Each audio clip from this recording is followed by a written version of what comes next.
Welcome to study yourself. Chhattisgarh शिक्षक भर्ती CTET CGTET और बीएड एंट्रेंस के वीडियो की सीरीज में यह हमारा 5वां वीडियो है। इसमें 60+ एमसीक्यू को समाहित किया गया है और यह वीडियो रिलेटेड है हिंदी भाषा एवं शिक्षण शास्त्र से। तो चलिए प्रारंभ करते हैं इस वीडियो को। हमारे सामने जो पहला प्रश्न ये है कि प्राथमिक स्तर पर बच्चों की भाषा प्रयोग की क्षमता संबंधी रिकॉर्ड तैयार करने के उपरांत कौन सा कार्य सर्वाधिक महत्वपूर्ण है? तो ये है रिपोर्टिंग करना। देखिए, प्राथमिक स्तर पर बच्चों के भाषा प्रयोग की क्षमता संबंधी रिकॉर्ड तैयार करने के बाद रिपोर्टिंग करना सबसे अधिक महत्वपूर्ण काम है। ठीक है, तो सर्वाधिक महत्वपूर्ण क्या है? रिपोर्टिंग करना। अगला प्रश्न, प्राथमिक स्तर पर भाषा शिक्षण में बाल साहित्य का प्रयोग किए जाने के पक्ष में सर्वाधिक ठोस तर्क है। इनका प्रयोग बच्चों के भाषा अनुभवों को विस्तृत करता है। ठीक है, तो प्राथमिक स्तर पर भाषा शिक्षण में बाल साहित्य का प्रयोग किए जाने का पक्ष नहीं होगा। इसके बाद भी उसका मनुष्य बनना बाकी रह जाता है, तो साहित्य वही काम करता है। नेक्स्ट, हिंदी में मूल स्वरों की संख्या कितनी है? तो इनकी संख्या है ऑप्शन नंबर बी 4। ठीक है, तो मूल स्वर होते क्या है? तो वे स्वर जिनका उच्चारण किसी अन्य स्वरों के उत सहायता मतलब उनकी सहायता के बिना की जाती है उन्हें मूल स्वर कहते हैं। और इन्हीं स्वरों के मेल से अन्य स्वरों की व्युत्पत्ति होती है या अन्य स्वर उत्पन्न होते हैं। और इनकी संख्या है 4 और यह है क्या? अ, ई, उ और री। नेक्स्ट, मात्रा के आधार पर स्वर के मुख्यतः कितने भेद होते हैं? तो स्वर के 3 भेद होते हैं। तो मात्रा उच्चारण के आधार पर स्वर वर्ण 3 प्रकार के होते हैं। एक होता है हर्ष स्वर, दूसरा है दीर्घ स्वर और तीसरा है प्लुत स्वर। नेक्स्ट, अथ का विलोम शब्द है। तो अथ का विलोम शब्द होता है इति। अथ का विलोम शब्द है इति। प्रारंभ का विलोम हो गया अंत, अधिक का हो गया न्यून, इति का हो गया अथ और गत का आगत। ये कुछ याद रखिए विलोम शब्द। निम्नलिखित शब्दों में से किसमें विसर्ग संधि नहीं है? यहां पे पूछा जा रहा है कि किसमें विसर्ग संधि नहीं है। तो उज्ज्वल, इसका जो सही उत्तर है उज्ज्वल। उज्ज्वल बना है उत प्लस ज्वल से। इसमें व्यंजन संधि है, न कि विसर्ग संधि। इसके अलावा सरोज में सरह प्लस च विसर्ग संधि है। दुर्गंध में दू प्लस गंध विसर्ग संधि है और निश्चल में नी प्लस चल विसर्ग संधि है। अगला प्रश्न, निम्नलिखित शब्दों में से कौन सा अयादि स्वर संधि का उदाहरण है? तो ये उदाहरण है श्रावण। ठीक है, तो श्रावण में अयादि स्वर संधि है। श्रावण बना कैसे? श्रव प्लस अन अयादि स्वर संधि। अत्यावश्यक अति प्लस आवश्यक, इसमें यण स्वर संधि है। अन्वय अनु प्लस अय, इसमें भी यण स्वर संधि है। देवेंद्र देव प्लस इंद्र, इसमें गुण स्वर संधि है। ठीक है, नेक्स्ट, निम्नलिखित समासिक शब्दों में से अधिकरण तत्पुरुष का चयन करना है। तो अधिकरण तत्पुरुष है कानाफूसी। तो देखते हैं, कानाफूसी में कान में फुसफुसाना अधिकरण तत्पुरुष समास है, जहां अधिकरण कारक की विभक्ति पर में का लोप होता है। ठीक है, तो वहां पे अधिकरण कारक आता है। अब देखते हैं जो दूसरे ऑप्शन थे, अमचूर आम का चूर्ण, इसमें संबंध तत्पुरुष। ठीक है, और विभक्ति क्या है? का। किसका चूर्ण? आम का। मन माना मन के अनुसार, इसमें अव्ययी भाव समास है। कौन सा समास है? अव्ययी भाव। दस्तकारी दस्त से किया गया कार्य, इसमें करण तत्पुरुष है। करण में से आता है ना, तो यहाँ पे लिंक वर्ड है से। नेक्स्ट, द्वंद्व समास के कितने भेद होते हैं? तो द्वंद्व समास के 3 भेद होते हैं। ऑप्शन नंबर बी इसका सही उत्तर है। तो ये कौन कौन से हैं समास? इतरेतर द्वंद्व, समाहार द्वंद्व, वैकल्पिक द्वंद्व। तो इन तीनों का नाम याद रखिए, ये द्वंद्व समास के प्रकार हैं। अगला प्रश्न, वर्तनी की दृष्टि से कौन सा शब्द सही है? तो यहाँ पे ऑप्शन नंबर डी व्यावसायिक, व्यावसायिक जो शब्द है वो सही है। तो शुद्ध वर्तमान वाले कुछ शब्द व्यवसायी को याद रखिए। कोशिश ऐसे लिखी जाती है, अनिष्ट, अनुग्रहित, रचयित्र, शुश्रूषा, कवित्री। कवित्री अक्सर पूछा जाता है, इसको ध्यान रखिएगा। ठीक है, महात्म्य, अंगूर, अतिथि, मुनि, उद्घाटन, कनिष्ठ, ऐतिहासिक, कालिदास, ज्योतिषी, ज्योत्सना, ज्योत्सना, ध्रुपद। ठीक है, तो ये जो हैं वो शुद्ध वर्तनी वाले शब्द हैं, इनको याद रखिए। जो कम खर्च करता हो, वाक्यांश के लिए सार्थक शब्द आपको चुनना है। तो इसका सार्थक शब्द होगा मित व्ययी। जो कम खर्च करता है उसको मित व्ययी बोलते हैं। कम जानने वाला अल्पज्ञ होता है, कम बोलने वाला मितभाषी होता है, और अत्यधिक बढ़ा चढ़ा कर कही गई बात अतिशयोक्ति के अंतर्गत आता है। नेक्स्ट, रिपु का पर्यायवाची शब्द बताना है। तो रिपु का पर्यायवाची शब्द होता है अरि। तो रिपु का पर्यायवाची अन्य पर्यायवाची शब्द हैं अरि, दुश्मन, अमित्र, वैरी और शत्रु। ये पर्यायवाची शब्द रिपु के हैं। मूल शब्द किसे कहते हैं? तो मूल शब्द रूढ़ शब्दों को कहा जाता है। तो ऐसे शब्द जो किसी विशेष अर्थ को प्रकट करते हो तथा जिनके खंडों का कोई सार्थक अर्थ न निकले उन्हें रूढ़ कहते हैं। जैसे चावल, चा प्लस व प्लस ला, इसका कोई अर्थ नहीं है, ठीक है।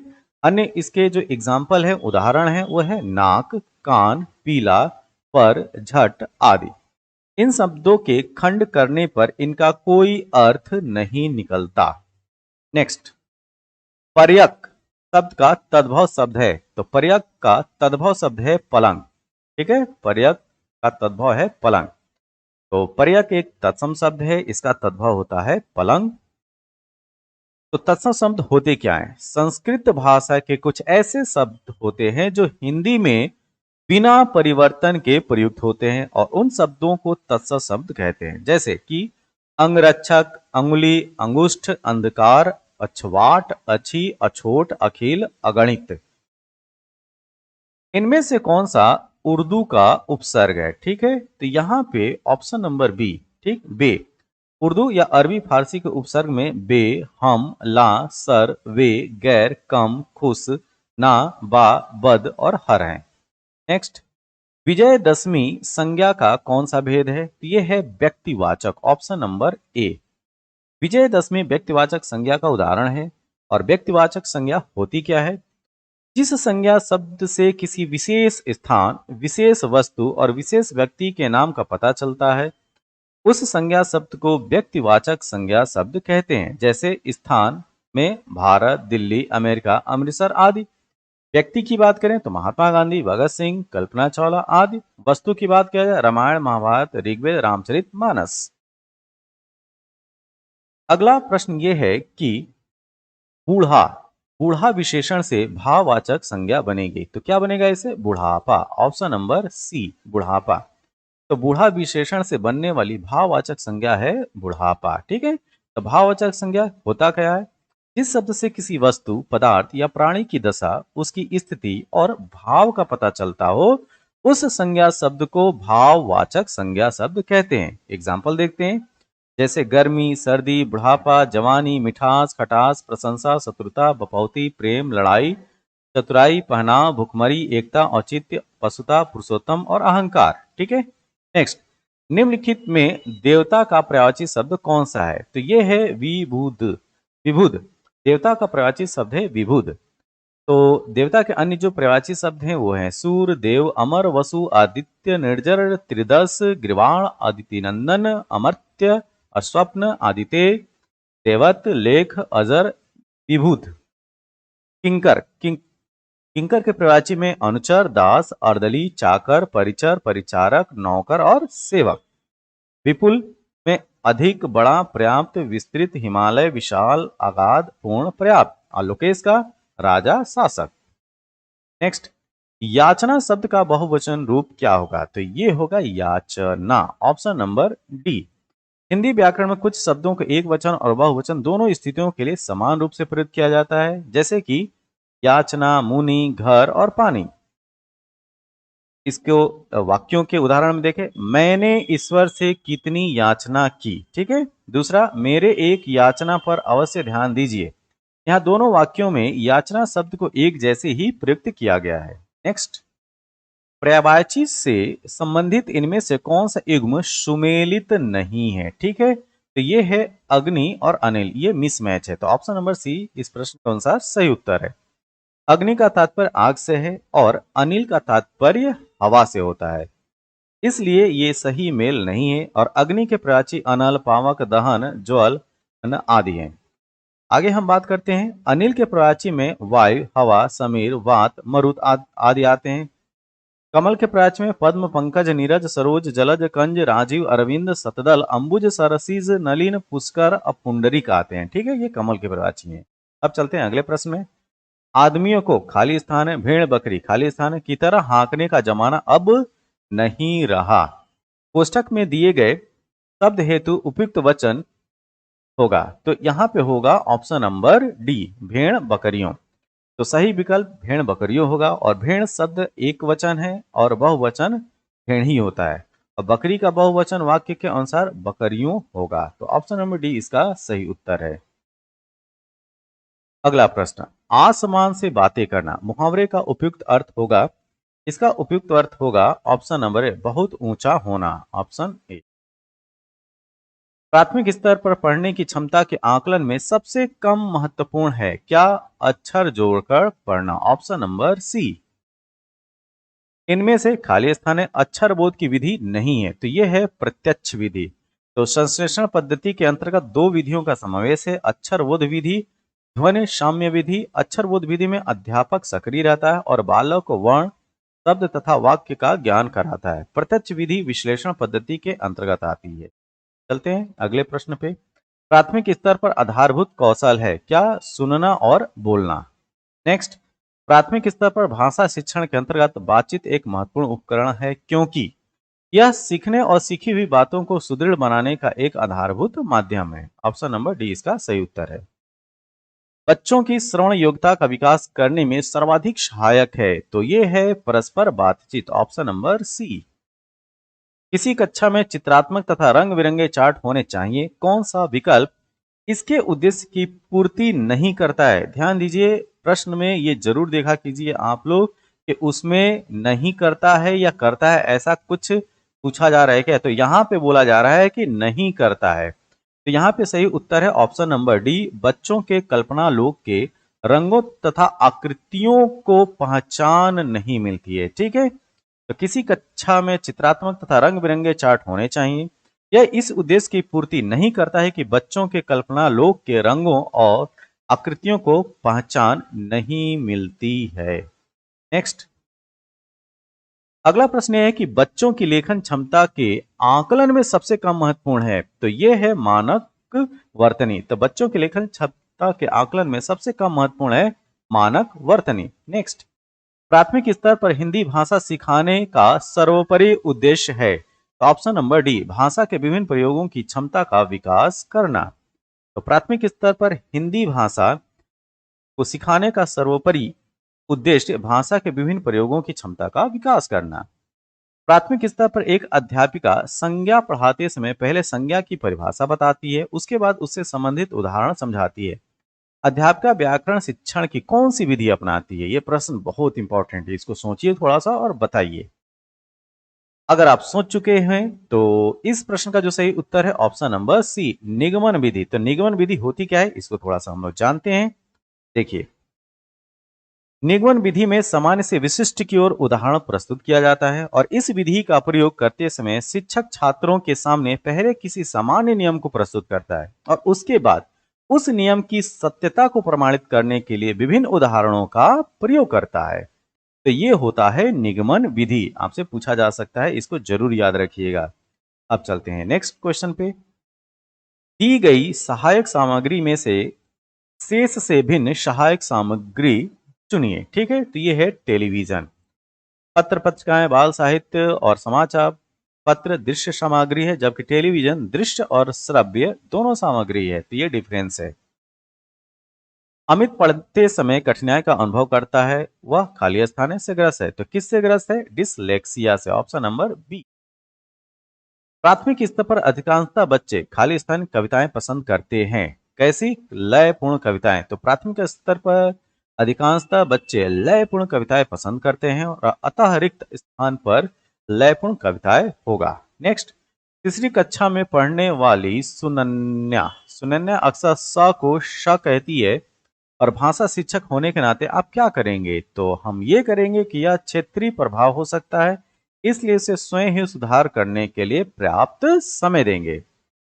तो जो स को श कहती है उसको हम क्या करेंगे, क्षेत्रीय प्रभाव को समझते हुए उसको इसके लिए हम पर्याप्त समय देंगे जिससे कि वो सुधार कर सके। ठीक है। नेक्स्ट, भाषा सीखने में मातृभाषा का व्याघात क्या है? तो ये होता है। ठीक है, भाषा सीखने में मातृभाषा का व्याघात मतलब आघात होता है। भाषा सीखने में होने वाली त्रुटियों के संदर्भ में कौन सा कथन सत्य नहीं है? तो ये है, भाषा सीखने में होने वाली त्रुटियां स्थायी होती हैं। ठीक है, तो भाषा सीखने में होने वाली त्रुटियां स्थायी होती हैं, सत्य नहीं है, क्योंकि भाषा सीखने के क्रम में त्रुटियां अस्थायी होती हैं। क्या होती हैं? अस्थायी होती हैं। नेक्स्ट, प्राथमिक स्तर पर बच्चों को घर की भाषा को अपनी कक्षा में स्थान देना जरूरी है, क्योंकि घर की भाषा बच्चे की भाषाई पूंजी है। ठीक है, ऑप्शन नंबर बी। भाषा सीखने सिखाने के संदर्भ में गृह कार्य का उद्देश्य होता है सीखने, तो क्या? सीखने को विस्तार देना। ठीक है, ऑप्शन नंबर डी। भाषा सीखने सिखाने के संदर्भ में गृह कार्य का उद्देश्य बच्चों में सीखने की क्षमता का विस्तार करना होता है, जिससे बच्चों में विभिन्न क्रियाकलापों के प्रति भाषाई क्षमता का निर्माण हो सके।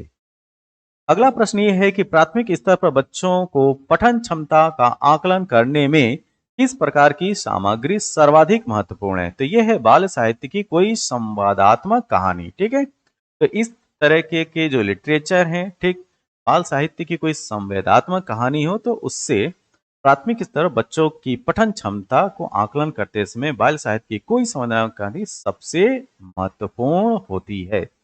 नेक्स्ट, पाठ के अंत में अभ्यास। पाठ के अंत में अभ्यास और गतिविधियों का उद्देश्य खाली स्थान है नहीं है, तो क्या है? प्रश्नों के उत्तर सरलता से याद करवाना। ठीक है, तो पाठ के अंत में अभ्यास और गतिविधियों का उद्देश्य प्रश्नों के उत्तर सरलता से याद करवाना नहीं होता है, जबकि अन्य विकल्प बच्चों में भाषा, अभिव्यक्ति एवं सृजनात्मकता के विकास में सहायक होते हैं।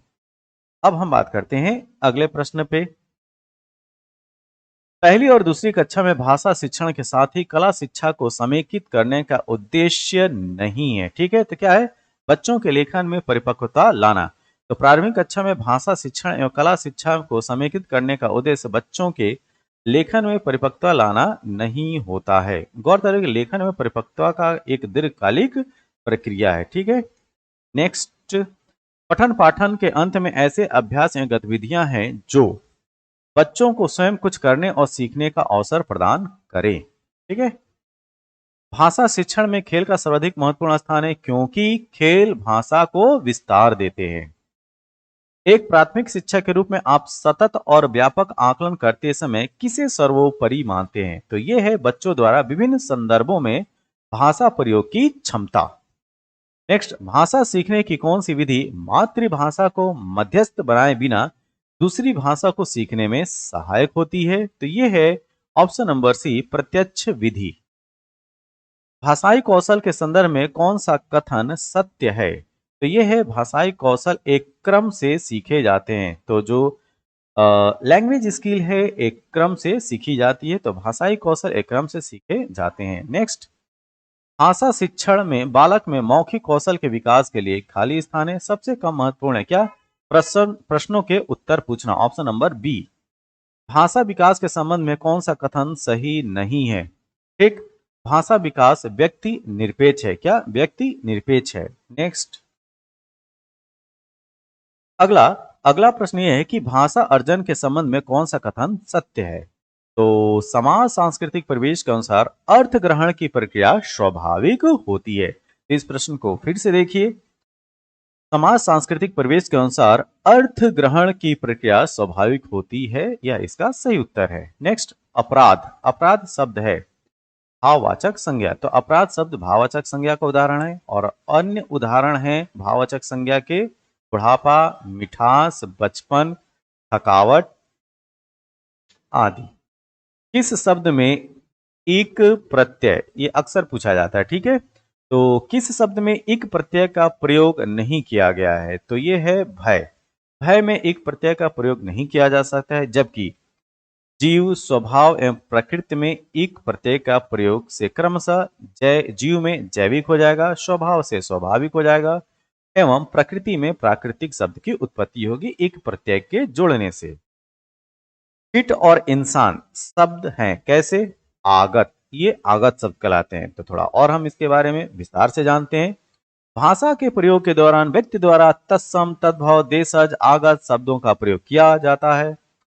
फिट और इंसान आगत शब्दों के उदाहरण हैं। फिट अंग्रेजी एवं इंसान अरबी भाषा का शब्द है। ये इसको वेरी इंपॉर्टेंट में रखिए, ठीक है, ये वेरी इंपॉर्टेंट में रखिए। नेक्स्ट, यदि किसी का और छोर नहीं है, ठीक है, तो इसका मतलब क्या है? उसकी कोई सीमा नहीं है, ठीक है, ऑप्शन नंबर बी। तो भाषा के प्रयोग के दौरान व्यक्ति द्वारा तत्सम, तद्भव, देशज, आगत की एक्सप्लेनेशन जो है वो पिछले का है, ठीक है, तो इसको हम नेग्लेक्ट करते हैं। तो यदि किसी का और छोड़े मतलब उसकी कोई सीमा नहीं है, ऑप्शन नंबर बी इसको याद रखिए। नेक्स्ट, कौन सा शब्द भिन्न अर्थ और प्रकृति का है? तो ये है अधुनातन, ठीक है। तो चिरंतन, शाश्वत तथा सनातन तीनों एक अर्थ को प्रकट करते हैं, जबकि अधुनातन का अर्थ होता है आधुनिक से, ठीक, अधुनातन आधुनिक का मतलब है। अर्वाचीन शब्द का विलोम क्या होगा? तो अर्वाचीन शब्द का विलोम है प्राचीन। व्याकरण की दृष्टि से कौन सा शब्द आपको लग रहा है कि अशुद्ध है? तो ये है विरहणी। तो व्याकरण की दृष्टि से विरहणी शब्द अशुद्ध है और शुद्ध शब्द होता है विरहिणी, ठीक है, विरहिणी।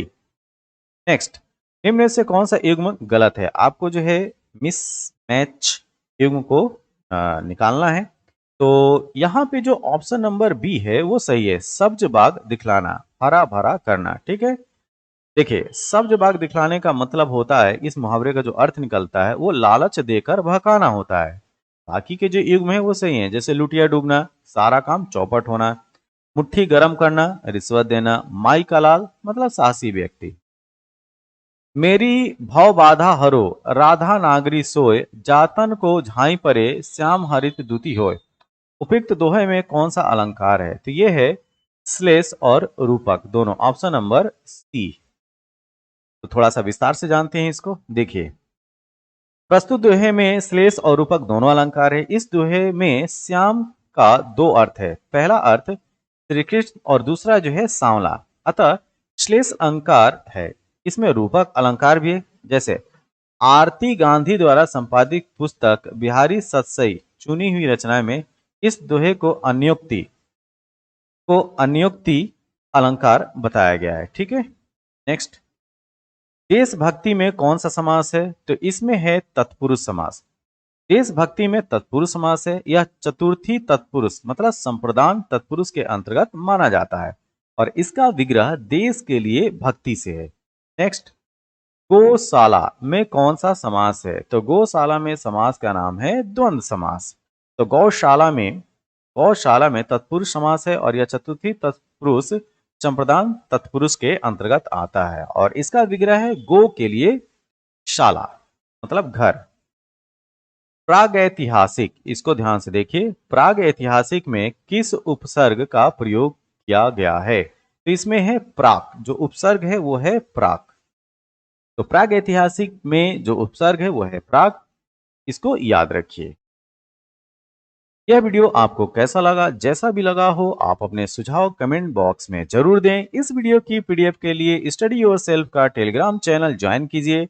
हमारी अन्य उपलब्धता जो है वो फेसबुक पे भी है, इंस्टाग्राम पे भी है, यहाँ से भी जुड़ के आप हमसे स्टडी और इससे रिलेटेड जो भी इंफॉर्मेशन है आप ले सकते हैं। तब तक के लिए थैंक यू, धन्यवाद।